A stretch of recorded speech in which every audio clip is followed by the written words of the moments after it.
Glória a Deus, queridos, graça e paz.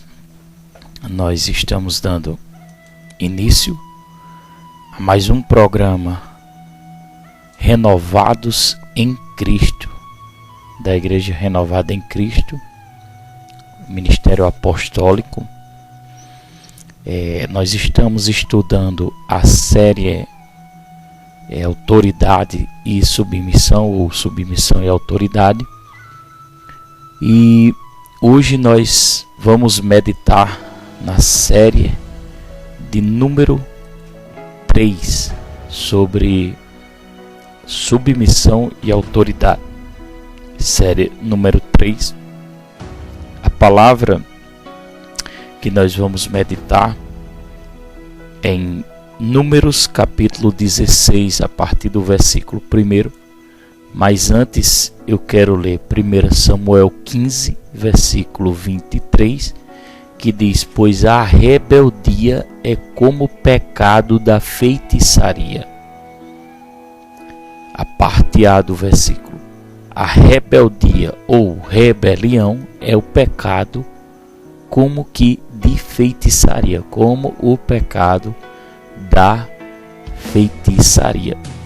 Queridos, é por isso que nós temos que estar atentos, para nós não cairmos no pecado da rebelião, ou rebeldia, ou insubmissão, porque muitos podem estar com o coração cheio de insubmissão ou de rebeldia, e às vezes até sem saber, achando que está tudo normal, mas pode estar a rebeldia, queridos, ele pode estar dentro da sua casa, pode ser um procedimento de um filho para com o pai.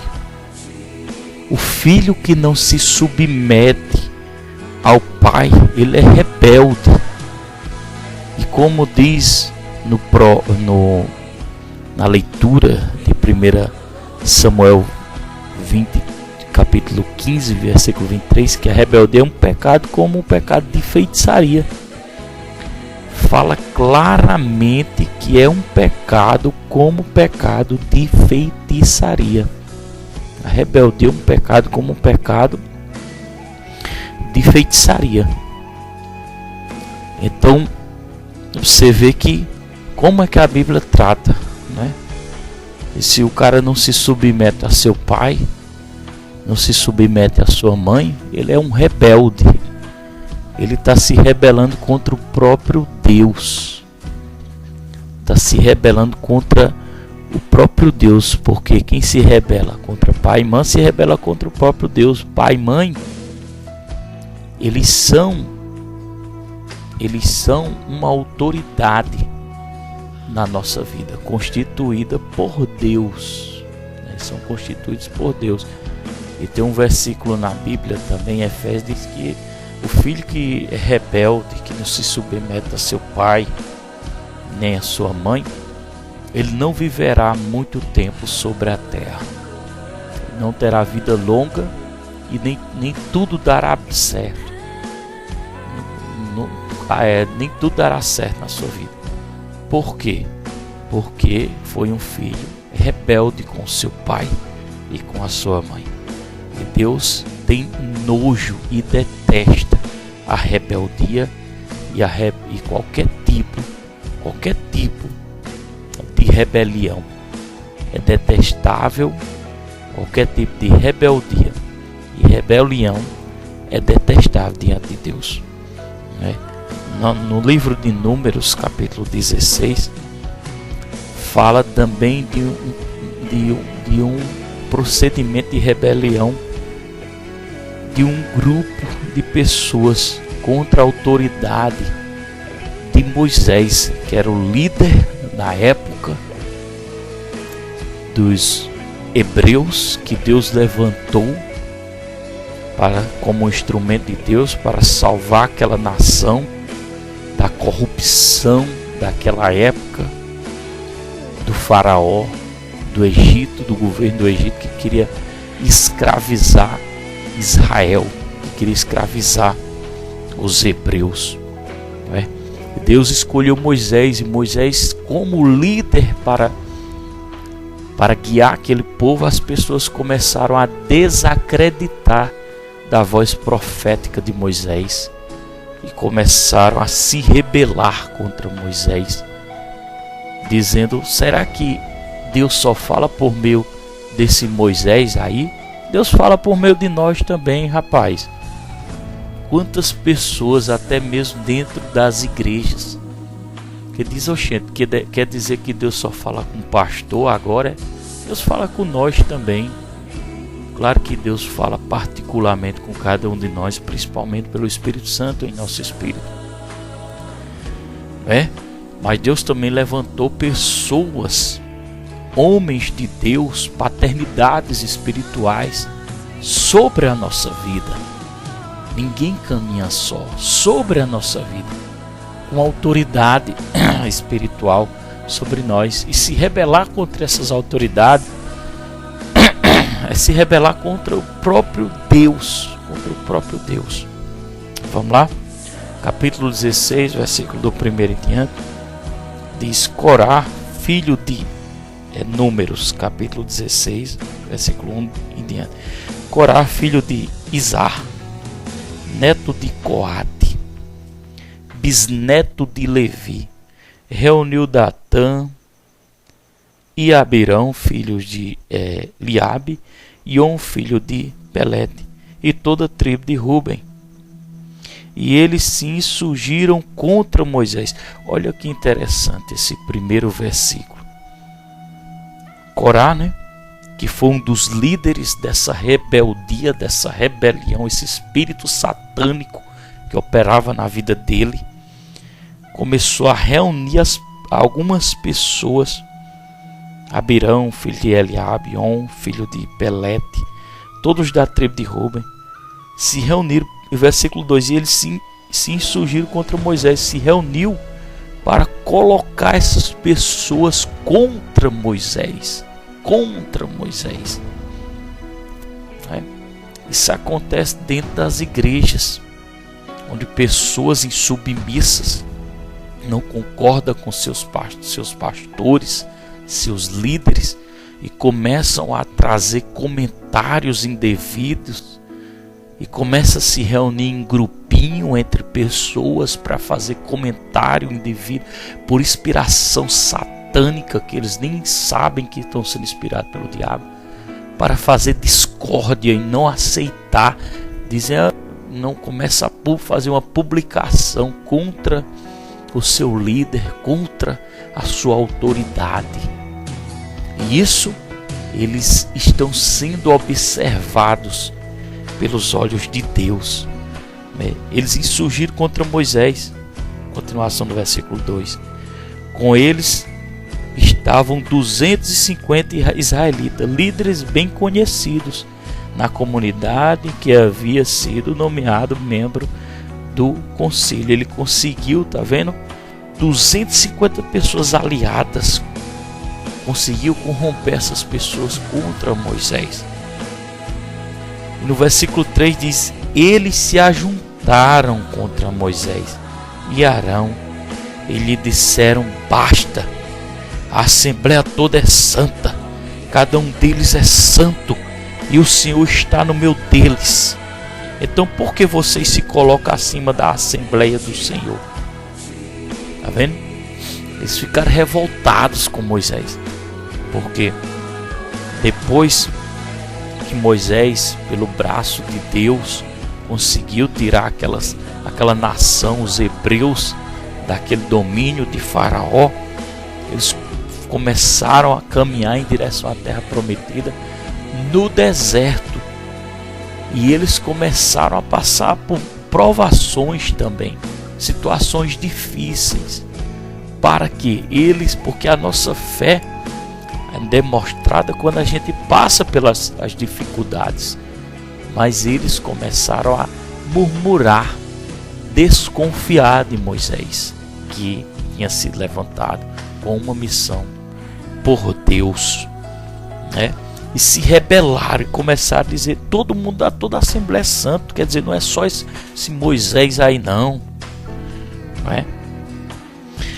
E então por que vocês colocam acima da Assembleia do Senhor? Foi uma pergunta que eles fizeram. Olha o versículo 4. Quando ouviu isto, Moisés prostrou-se com o rosto em terra.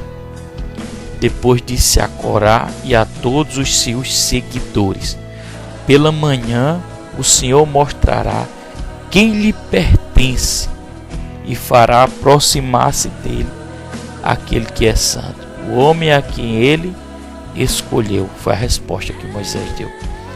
Aí ele disse a Corá no versículo 6: você, Corá, e todos os seus seguidores deverão fazer o seguinte: pegue o incensário e amanhã coloque nele fogo e incenso perante o Senhor. Quem o Senhor escolher será o homem consagrado. Basta, levitas. Moisés disse também a Corá: agora ouça-me, levitas.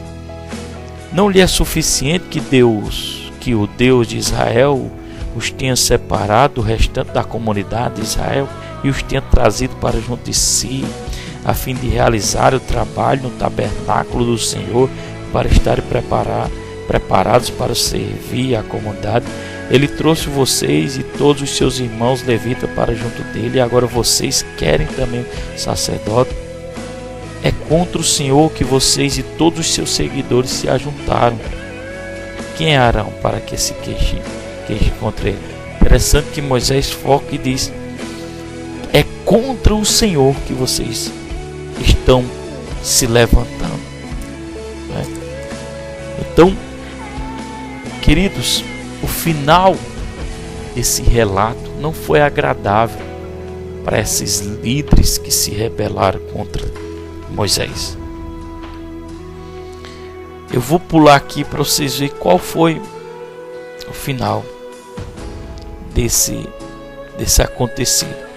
No versículo 19 diz: quando Corá reuniu todos os seus seguidores à entrada da tenda do encontro, incitando-os contra Moisés e Arão, a glória do Senhor apareceu a toda a comunidade. E o Senhor disse a Moisés e Arão: afaste-se dessa comunidade, para que eu acabe com eles imediatamente. Mas Moisés e Arão prostraram-se. Veja o coração de Moisés. Eles prostraram com o rosto em terra e disseram: ó Deus, Deus de todos da vida, ficarás tu irado contra toda a comunidade quando um só homem pecou. Eles começaram a clamar, né, a Deus. Mas o juízo de Deus veio sobre esses rebeldes. Versículo 28, Moisés disse Moisés: assim vocês saberão que o Senhor me enviou para fazer todas essas coisas, e que isso não partiu de mim. Se estes homens tiverem morte natural e experimentarem somente aquilo que normalmente acontece aos homens, então o Senhor não me enviou. Mas se o Senhor fizer acontecer algo totalmente novo, e a terra abrir a sua boca e os engolir junto com tudo o que é deles, e eles descerem vivos ao Sheol é o inferno, então vocês saberão que estes homens desprezaram o Senhor. Versículo 31, assim que Moisés acabou de dizer tudo isso, o chão debaixo deles fendeu-se, e a terra abriu a sua boca e os engoliu juntamente com as suas famílias, com todos os seguidores de Corá e com todos os seus bens. Veja como aconteceu. Quando Moisés disse: olha, vou dizer com minhas palavras, se eu sou um homem de Deus, se esses caras aí morrerem de morte natural, é porque Deus não me enviou. Mas se eles morrerem de algo que não é natural, e se a terra não se abrir e eles descer vivos à sepultura, ao Sheol, ao inferno, é porque Deus não me enviou. Estou dizendo com as minhas palavras. Quando Moisés acaba de dizer isso, a terra se abre, né? E todos os seguidores de Corá, com seus bens, desceram vivos ao inferno. Tá vendo? Com tudo que possuía, vivos à sepultura. Com tudo que possuía, a terra se fechou sobre ele. e pereceram, desaparecendo no meio da assembleia. Esse é o final, irmão, dos rebeldes. Todo rebelde está sendo encaminhado para o inferno se não se arrependerem e aprenderem a ser submissos e honrar aquela autoridade que Deus colocou sobre a sua vida. Honrar a autoridade em obediência, em visão, em submissão, submetendo. O homem não deve se submeter a uma autoridade que está conduzindo ao erro, ao pecado. Aí não. Mas se não é, então submeta, honre, aprende a ter um espírito de submissão e de honra, porque isso é bom e agradável aos olhos do Senhor. Queridos, esse é o programa de número 3. Eu me chamo Roberto Soares, sou pastor ministrante da Igreja Renovada em Cristo, Ministério Apostólico aqui em Itapetim, Pernambuco. Louvo a Deus pela sua vida, e a minha oração é que o Senhor te dê cada dia sabedoria e discernimento espiritual no nome santo de Jesus. Graças te dou, Pai, por esta palavra que está circulando não somente o Brasil, mas as nações e o mundo. Obrigado por todos que têm nos acompanhado no canal do YouTube, e têm sido edificados. Que eles sejam abençoados, cresçam no espírito de submissão e de honra, porque isso é desejável, Pai, diante dos teus olhos, em nome do Senhor Jesus. Amém. Eu te agradeço. Amém, Senhor Jesus.